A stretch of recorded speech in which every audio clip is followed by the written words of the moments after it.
This series contains adult language and depictions of graphic violence. Listener discretion is advised.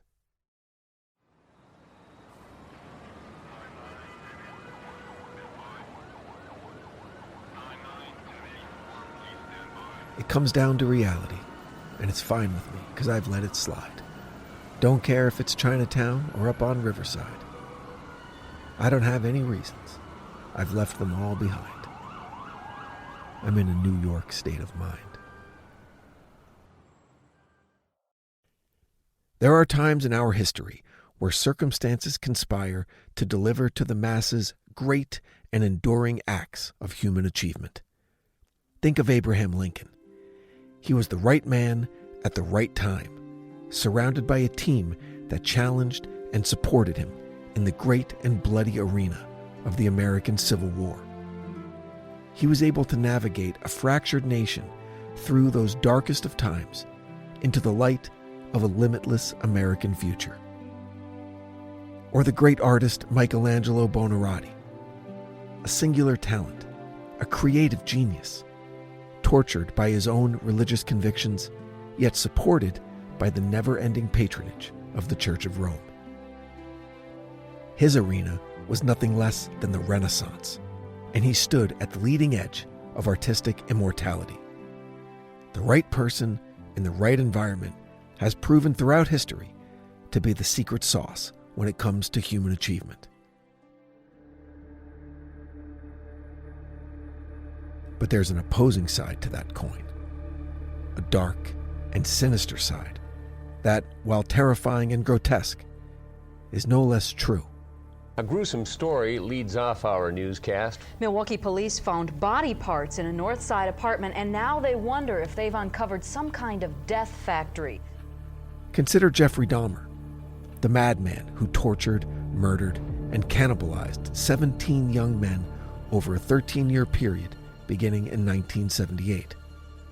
His repressed sexual desires, combined with alcohol abuse and a psychotic disorder, proved to be a deadly and demented mixture when released into his chosen arena, the gay bars of Milwaukee, Wisconsin.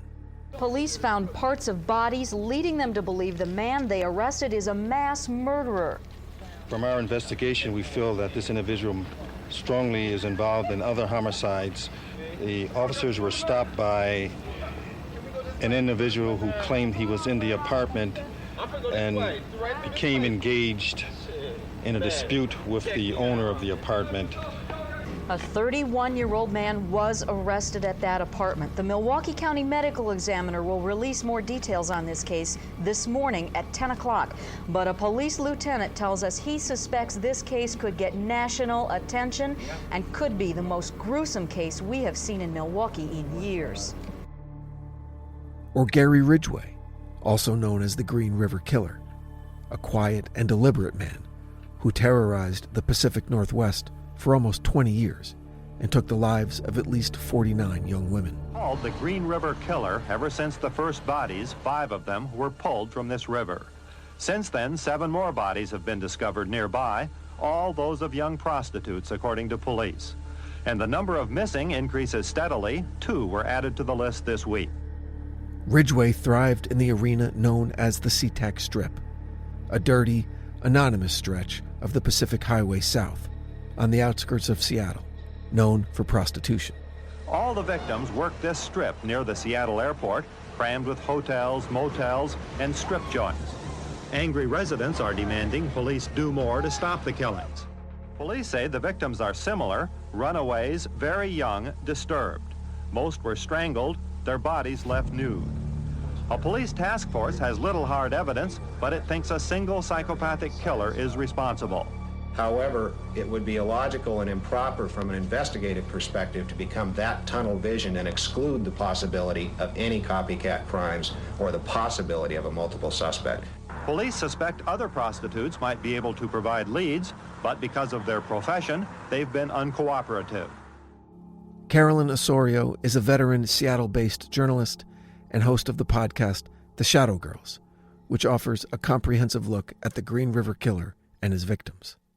When I was doing my research for the Shadow Girls, Seattle was very much a character in the events that unfolded. Basically, back in the 80s, Boeing was the largest employer in the state. But by the early 1980s, Boeing was still in like a recovery mode from this Boeing bust that happened back in the early 70s. That basically put Seattle into a depression. A billboard was actually erected right by SeaTac, Pacific Highway South, that said, "Will the last person leaving Seattle turn out the lights?" And it was meant to be kind of a joke because that's how depressed the economy was. So it was recovering, but you had the war on drugs, which the police were failing miserably at. You had prostitution running rampant. And during this time period, they knew they weren't going to solve prostitution or drugs, right? And so what they did was they tried to push it to certain spots. And Pacific Highway South was one of these spots. And they were still arrested during these, John patrols and prostitution busts. But they knew they weren't going to solve this problem because they didn't have any resources or very, very little resources to actually help sex workers get out of the business, many of whom were actually young girls. And so you had this kind of melting pot happening on Pacific Highway South, which was the perfect breeding ground for somebody like Gary Ridgway. It's not just the individual. Not always. Often, it's the meeting of an individual with a specific environment and at a specific time that results in incredible events. Either incredibly positive or incredibly negative. Police have been engaged in an intensive hunt for a man known as the .44 caliber killer, and there's widespread apprehension that his crime spree is not over. For this season of The Devil Within, rather than focusing on a single isolated event, we'll dive into a terrifying 13-month period in the mid-1970s. Killer has struck 5 more times. Most of the victims have been young women with shoulder-length dark brown hair who were gunned down as they sat in parked cars or walked the sidewalks of the Bronx and Queens. A time that was filled with anxiety and apprehension, fear and terror.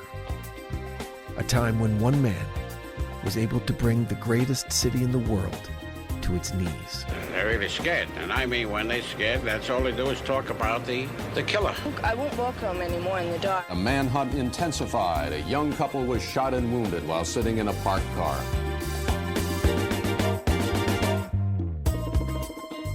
Because, starting in the summer of 1976, the city that never sleeps was haunted by the nightmare of a real-life boogeyman roaming her streets. Police believe it was the work of the man called the .44 caliber killer. Police would not say they are any closer to finding the killer. If you're asking whether we have any indication of who he is or where he might be, the answer is no.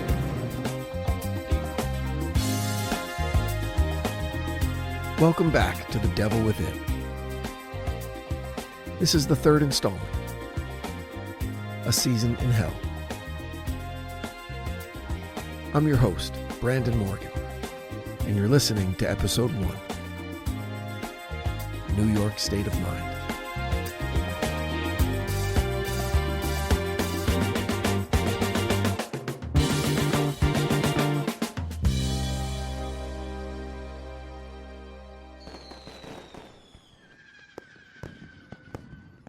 The 4th of July is an annual rite of summer in the United States. Backyard barbecues, parties on the beach, a long weekend away from work. In 1976, the holiday took on a much more significant meaning. We, as Americans, were celebrating more than just our release from the tyrannical rule of Great Britain's King George III. We were celebrating the bicentennial, 200 years of the American experiment that saw a struggling group of colonies in the New World rise to become the greatest democratic republic the world had ever seen. But despite the parties and the state-sponsored joy being experienced in nearly every American city, there was one man, disturbed and alone, who was fighting a different kind of war.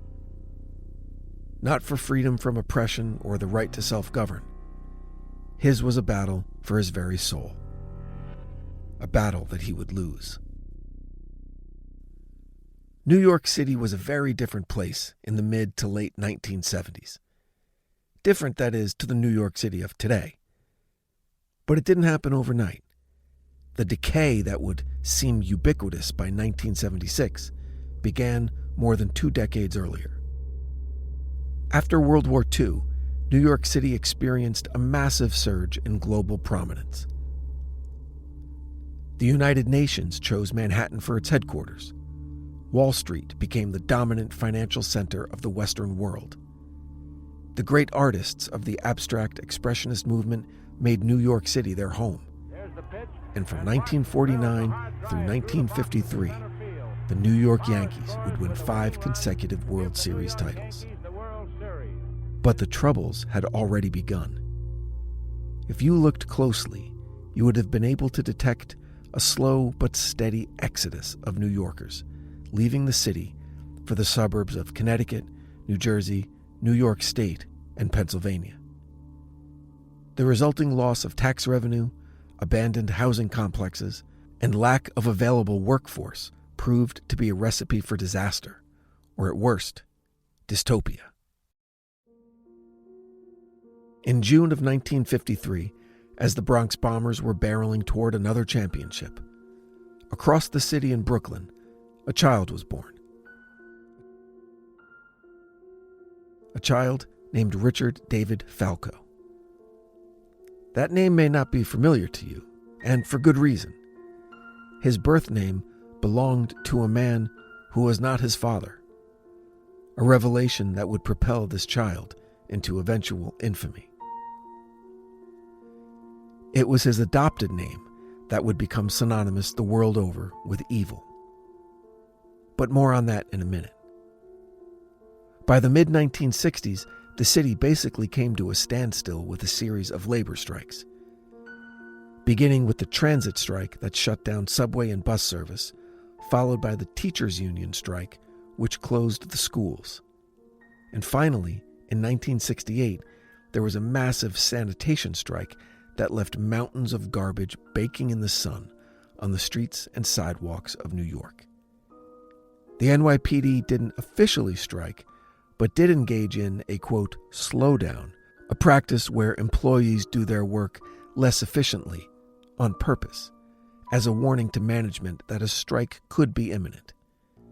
And the firefighters union, they just threatened to strike outright. In the summer of 1969, while the world watched in awe as men, American men, walked on the moon, the west side of Lower Manhattan erupted into a war zone with the Stonewall riots, a watershed moment in the history of the gay rights movement after a confrontation between police and gay rights activists outside the Stonewall Inn escalated into violence. Dr. Peter Vronsky of Toronto, Canada, is an expert in the field of espionage and international relations, which has nothing to do with our story. But the man has a very curious side hustle. I'm Peter Vronsky. Essentially, I track the history and movement of serial killers in the past. I'm not a profiler. I'm not an expert on serial killers, but I do have expertise, at least in their history. Mr. Vronsky was a young documentarian in New York City in the 1970s and witnessed a lot of this firsthand. You know, it's interesting because I was in New York in those years. I was not aware of serial killers until I encountered one. I'm in New York at that time shooting documentaries. You're kind of focused on the story you were doing. At that time in 1977, I was shooting the rise of punk rock. Mostly I was in the Bowery at CBGB's, a little bit in the Times Square area, but in the Son of Sam years, well, it was anarchistic, total anarchy. The city was going bankrupt. There were garbage strikes.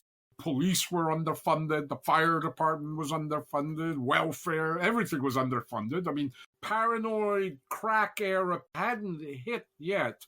And in some ways, I think crack as well destroyed a lot of the street life. It was a city of street life at that point. Cops, you'd see cops drinking beer out of a paper bag and, with the long sideburns, and the Knapp Commission was just winding up its investigation. Corruption was unbelievable in the city. It looked dangerous. It probably now, when you think about it, it certainly wasn't as dangerous as it appeared. For example, people were very much afraid to travel on a subway at night, and they would cluster where the motorman's cabin is. But most of the rapes and murders on the subways were occurring in daylight, between 4 and 8 p.m., rush hour. So by midnight, everybody goes home. But of course, at night, it just feels creepier. It looks creepier. It was rough and dirty, covered in graffiti, of course. The choice of drugs on the street at that time, mostly, there was stuff like heroin that kind of put people to sleep. They would nod off until they needed more. The worst drug on the street at that point was, angel dust, PCP. That kind of was the scariest stuff, because you could almost smell it. You smell it on the subway. Even cops were scared of it. Still are today. The early 70s only saw the city plunge deeper into a morass of bureaucracy, crime, and moral decay.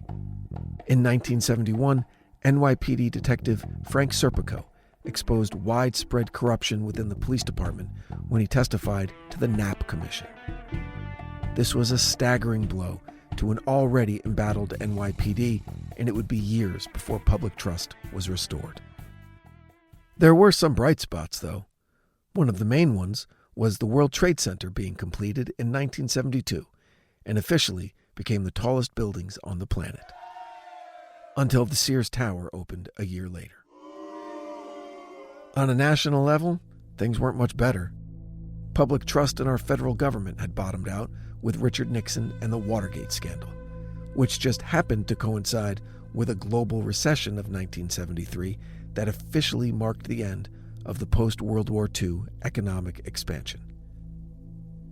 There was a highly publicized oil crisis, a lesser-known but equally destructive steel crisis, and a stock market crash in 1974 that created a bear market which saw the Dow Jones Industrial Average lose more than 45% of its value. Inflation was up, unemployment was up, crime was up, consumer confidence was in the gutter. Nationally, Americans were seeing conditions unheard of since the Great Depression. To be fair, conditions were not on par with Depression-era levels, but it sure felt like it in New York. In January of 1974, Abraham Beame, the son of Polish immigrants, became the 104th mayor of New York City. Raised on the Lower East Side and a graduate of PS 160, Beame would receive an undergraduate degree in business and serve 2 terms as comptroller before becoming mayor. The honeymoon phase of his administration wouldn't last long, as he almost immediately faced a crippling financial crisis, the worst in the city's history, that made New York City declaring bankruptcy a very real possibility. The city was almost $500 million in debt, and Mayor Beame's cost-cutting measures of laying off city workers, freezing salaries, and budget reconfigurations barely made a dent. There was a single day, October 17, 1975, where Beame issued a statement that New York City didn't have the funds to maintain basic functions, and implored the residents to take necessary steps to preserve their own well-being.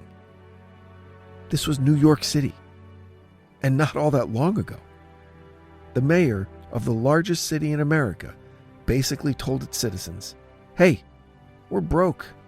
You're on your own. Do what you gotta do." Within a year, the bicentennial celebrations were underway, and President Ford was welcomed by the city he once rejected, but eventually delivered from financial ruin and worldwide embarrassment. More on that in a minute. Ford threw out the first pitch at Shea Stadium on July 4th and then watched the Mets beat the Cubs. Tall ships from around the world congregated in New York Harbor to celebrate America's birthday, and the Statue of Liberty paid host to a massive, iconic fireworks display. While a city struggling to remain solvent might seem a curious choice to host these celebrations, the decision was made to keep up appearances. The truth, though, was plain to see for anyone driving through the boroughs, and to the people who actually lived there, survival was their primary concern. It has been widely speculated that the years comprising the early to mid-1970s were among the most difficult that the city had ever experienced. Human history is replete with instances of beauty born from struggle, of times of great darkness followed by an explosion of progress. Technologies developed for war that benefited people in times of peace. The Italian Renaissance blooming from the receding tide of the Black Death. For a specific type of person, there is opportunity in despair, and the possibility for creativity in the face of uncertainty. This attitude was clearly demonstrated in the Bronx, perhaps the hardest hit borough of New York City in the mid-1970s. Okay, real quick. Before 1898, New York City consisted of, officially, only the island of Manhattan. The consolidation of 1898 brought in surrounding municipalities into a single government under a new city charter. These municipalities included Brooklyn to the immediate south of Manhattan, Queens to the east, the Bronx to the north, and Staten Island to the southwest, hugging the New Jersey coastline. The Bronx is the only landlocked borough, representing the southern tip of mainland New York State, separated from Manhattan by the Harlem River. Brooklyn and Queens occupy the western tip of Long Island, and Staten Island sits alone in New York's Lower Bay. Disco music, with its origins in Philadelphia and New York, had been popular since the late 1960s and became the most popular music and dance genre in American subculture by the early 1970s. But its time in the zeitgeist would be short-lived. Disco, in retrospect, seems to serve as a bridge from jazz music to the emerging behemoth in American pop culture, hip-hop. The Bronx, in the mid-1970s, gave birth to the holy trinity of hip-hop music: Kool Herc, Afrika Bambaataa, and Grandmaster Flash.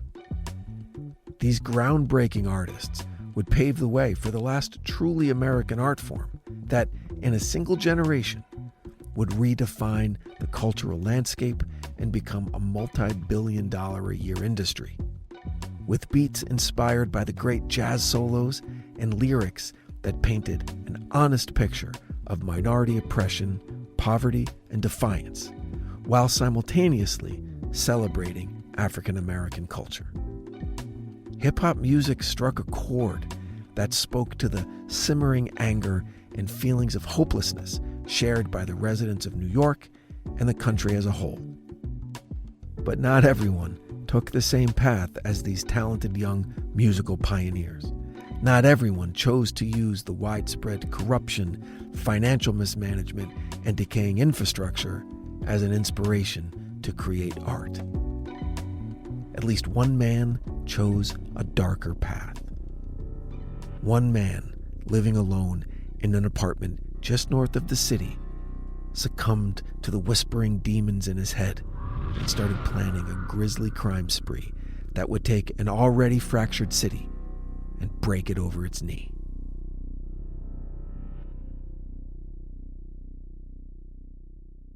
If the South Bronx was the epicenter of hip-hop in the late 1970s, then the East Village neighborhood of Manhattan was the dirty, crime-ridden home of the other musical tsunami that was washing over the boroughs: punk rock. With bands like the Velvet Underground, the Sex Pistols, the Ramones, Patti Smith, punk rock was threatening to go mainstream. Vastly different from the discotheques spread out across the city or the house parties in the Bronx, the punk rock scene had clubs, cramped, dark, intimate, and loud. And CBGB's was among the most famous in the world, playing host to every punk band that came through the city. But it was the music's rising popularity that would, at first, be its own worst enemy. Unlike hip-hop, punk rock didn't stay underground for long, and as a result, the aggressive, incendiary, and rebellious art form soon made its way into the crosshairs of the American Christian right and was labeled satanic. Because, of course it was. This condemnation of punk music predated the actual satanic panic of the mid to late 80s by a decade, and the genre thrived despite being targeted by religious groups. But the association with devil worship would remain, although few took the time to listen to the music, and even fewer understood what the accusations even entailed. But the resulting effect had taken hold, and by the summer of 1976, there was an overall feeling of despair, anger, and fear coursing through the city. In the Bronx, there were the angry African-American youths expressing themselves through music. In Manhattan, there were the angry white youths expressing themselves through music. Meanwhile, the adults were doing their best to navigate the most difficult living conditions in the city in 40 years, with fewer cops on the streets, fewer firefighters, and regular and increasing breakdowns in basic social services. The elected officials of New York City seemed powerless to make any of it better, and when the mayor asked for help from Washington, D.C., he was told no. Mayors, most from big cities, appealed to the Congressional Joint Economic Committee today for some federal emergency help for New York City, arguing that a New York default would hurt every other city in the country by making it impossible for other cities to borrow money. The state has done all it can. The city has done and is committed to do in the months ahead more of what we've done. And if the federal government does not help us, I think it will find the problem afterwards, which it would have to help us with, much more serious. The mayors asked for federal guarantees for New York City bonds and notes, and if necessary, emergency loans. The first answer from the Ford administration was a loud, firm no. Those are the years that Gerald Ford tells, the headline, Ford to New York, drop dead. Later in the day, the mayors all trooped over to the White House, where, not surprisingly, they found the president and his aides not very sympathetic. After meeting Mr. Ford, a number of the mayors said they were disappointed. Among the messages they heard, a claim by the administration that a New York default, if it happens, would be unfortunate but not important, would not damage the rest of the country. President Ford's denial of federal aid led to the iconic headline in the Daily News. Ford to City, drop dead. However, facing severe backlash for potentially allowing the nation's largest city to default, federal money was soon approved, and New York pulled back from the brink. It's historically interesting, and more than a little sad, to examine the decline of New York City in the 1970s anecdotally. It's something else to see it in raw census data. First, some basic numbers. According to the 1970 U.S. Census, there were just under 8 million people living in the 5 boroughs of New York, spread out over a little more than 300 square miles. Now, 300 square miles may sound like a lot, and it is, but with 8 million residents, it works out to about 30,000 people per square mile. By contrast, take the great state of Montana. Just over 1 million residents live in Montana's 147,000 square miles. That works out to 7 people per square mile. Again, New York City, 30,000 people per square mile. Montana, 7 people per square mile. Moving on. Another interesting fact that can be derived from the census data is that New York City is, in many ways, extra American. Most of the demographic numbers for the city are above the national average. New York City, with its proud immigration history, is much more of a melting pot, than the rest of the country, including the largest Jewish population outside of Israel, the largest African American community of any city in the country. 25% of all Indian Americans live in New York, as well as 15% of all Korean Americans, along with the largest Puerto Rican and Italian populations in North America. Now, these are just high-level numbers, but it's obvious that the great American melting pot is headquartered in New York. The city is also 62% Catholic, compared to 44% of the rest of the country. It's also 22% Jewish, as opposed to 4% nationally, and 3.5% Muslim versus 1% nationally. But the real number that still has economists and historians studying the effects of is this. From 1970 to 1980, the population of New York City fell by more than 10%, from roughly 8 million to a little over 7 million. Bear in mind that there was still a steady flow of people moving into the city. But even with people moving in, the city still suffered a net loss of 1 million residents. Also of note, while the population was plummeting, the overall diversity of New York City was skyrocketing. In that same decade, spanning 1970 to 1980, the white population decreased by 15%, while the black and Hispanic populations rose by 25%, and the Asian population more than tripled.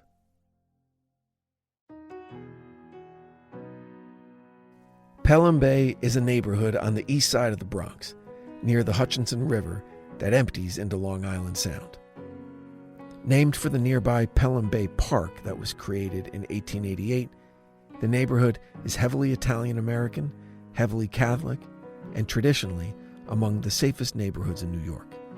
Even in 1976, when the entire city seemed like a war zone, you could find pockets of calm, these small areas where the darkness hadn't descended, places that still felt like home. Pelham Bay was one of those neighborhoods. But it didn't have a discotheque. For that, you'd have to leave the relative security of streets lined with single-family homes, churches, and kosher delis, and venture into the wild. Early in the morning of July 29, 1976, two friends had just returned to Pelham Bay after a night on the town. Jody Valenti was 19 and Donna Lauria was 18. The girls were best friends and were both pursuing careers in the medical field. Jody was a nursing student and Donna was in training to be a first responder as a New York City paramedic. They had spent the hot midsummer evening dancing at a disco club in New Rochelle, a city in neighboring Westchester County. The girls drove back to Pelham Bay and were sitting in Jody's Oldsmobile outside of Donna's family home at 2860 Bury Avenue. Shortly after they arrived, Donna's parents, Mike and Rose Lauria, were also returning from a night out and walked by the car as the girls were talking. The Laurias invited Jody in, but their offer was declined. Donna's parents said goodnight and asked Donna not to be much longer, as it was already past 1 a.m. Moments later, a man Jody would later describe as husky with black curly hair emerged from the shadows and approached the car. He stopped several feet away, reached into his jacket, and pulled out a gun. We know what happens next. But before we get to that, it's important to go back about 6 weeks to a late spring day in Texas. It was on the 12th of June in 1976 that a 24-year-old man named Billy Daniel Parker walked into the Spring Branch Jewelry and Loan Company, a pawn shop on Bingle Road in Houston. Mr. Parker was doing a favor for a friend. This friend, an old Army buddy visiting from New York, asked if Mr. Parker would be willing to buy him a gun for protection on the long drive back to the Northeast. He'd do it himself, he said, but he didn't have a Texas ID, which was required to make the purchase. Mr. Parker obliged. He had served in the military with this guy. He knew him to be well-trained in firearms and a capable and responsible gun owner. Mr. Parker's friend told him that he needed the weapon for self-defense, that he didn't have a lot of money to spend, and that he wanted something simple, reliable, and deadly. When those parameters were explained to the pawn shop attendant, the only gun that was placed on the counter was a 1973 Charter Arms Bulldog .44 caliber special. The .44 is a big gun with a big kick. To fire it, you hold on tight with two hands and brace yourself or it could knock you down. The .44 is designed, they say, to kill. It expends all its energy inside the body, thereby being the ultimate in a man stopper. In other words, for police work, if a man was attacking you and you fired at him with this, chances are he'd go down immediately. Whereas if you hit him with a .38, it wouldn't be as efficient. He might have enough energy left to be, to get on you and do you some damage. This particular weapon had become a favorite in the United States for exactly the reasons Mr. Parker was buying one that day. It was inexpensive, reliable, easy to use, and extremely effective. It was designed to be concealed, with no sharp edges to worry about when you carried it in your pocket or tucked into your waistband. The Bulldog is what's called a snub-nosed revolver. Snub-nosed because the barrel is less than 4 inches in length, which allows for the weapon to be drawn easily without fear of a long barrel getting caught on clothing. And it has a revolving chamber that holds 5 rounds of ammunition. And speaking of ammunition, the term caliber refers either to the diameter of the barrel or the diameter of the bullet, or both. Either way, caliber is measured in fractions of an inch or in millimeters. So the Charter Arms .44 caliber special fires bullets that are 44 100ths of an inch in diameter. That's considered to be a very large and dangerous round that exits the barrel of a Charter Arms Bulldog at speeds between 700 and 1,000 feet per second. And it's not considered an accurate weapon. The snub-nosed barrel restricts accuracy to close quarters fighting, and anything beyond 15 or maybe 20 yards would be considered outside of the gun's range. Now, the problem with Mr. Parker's purchase that day is that it was entirely illegal. It was what's called a straw purchase. A straw purchase is anything that is bought by someone who is actually authorized to buy it, but then hands that item over to someone who is not authorized to buy it. The classic example of a straw purchase is someone over the age of 21 buying alcohol for underage drinkers. Straw purchases are the most common in areas involving goods that are restricted by age or criminal record: alcohol products, tobacco products, and firearms. Firearms acquired in this manner are particularly dangerous because they're almost impossible to trace, they're unregistered, and they're often used in crimes. The man Mr. Parker bought the gun from, and Mr. Parker himself, had no idea that the weapon would soon be connected to one of the most notorious serial killers in history. Back in Pelham Bay, 6 weeks later, Donna and Jody saw that husky man with curly black hair approach the car, stop about 20 feet away, and quickly pull a gun from the pocket of his jacket. He then assumed a crouching, combat-style stance and raised the weapon with both hands, firmly holding the pistol grip. He fired 4 times. Jody Valenti was shot once in the leg and would survive the attack. Donna Lauria was struck in the head and killed instantly. The first victim was killed in front of her Bronx apartment building last July 29th. She was 18-year-old Donna Lauria, who was sitting in a parked car with a friend late at night when her parents heard the shots. My wife comes screaming in the hall. They were shot. I ran down. By the time I got down, she was dead in the street. The assailant quickly retreated back into the darkness and disappeared. Law enforcement had very little to go on. A vague description that matched thousands of men in the city, bullets recovered that were popular and easily attainable, and really nothing else. The girls had no enemies to speak of, no angry ex-boyfriends, no disputes at work. Given the extreme nature of how terrible living conditions had become in the greater New York area, the police were obliged to chalk up this tragedy to a random act of violence. One of many that an unsuspecting public had to deal with every day across the 5 boroughs. But law enforcement would eventually discover that this was the worst type of attack. It was meticulously planned, while at the same time, completely random. The killer had a purpose and an unflinching will to carry out orders from an authority that only he understood. That night, that muggy July night in New York, the murderer drove home north on the Hutchinson River Parkway with his windows down. It was only 12 miles from where he lived, a lonely apartment in Yonkers overlooking the Hudson River. He could make it in about 20 minutes. He had begun it. He had obeyed and met the demands of his master for now. He wondered what would be asked of him next, and if he had the strength to once again answer the call. Over the next 4 months, as the NYPD began to make connections in a series of attacks, the press would alert the citizens of New York to be aware of a lunatic roaming the streets, and dubbed him the .44 caliber killer.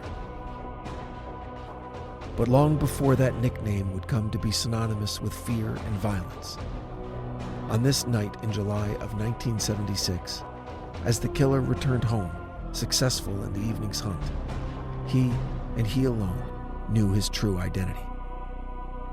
He was the Son of Sam. On the next episode of The Devil Within, A Season in Hell, who was this madman targeting young women across the city? Where did he come from?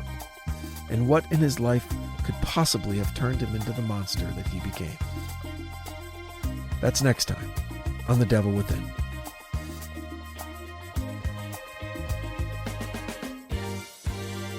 The Devil Within, A Season in Hell, is a Cloud 10 Media production, recorded live at Bel Air Studios in Los Angeles, California.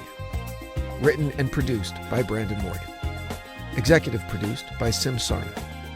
Our post-production supervisor is Bruce Whitkin, who also provided original music for this episode. For The Devil Within, I'm your host, Brandon Morgan.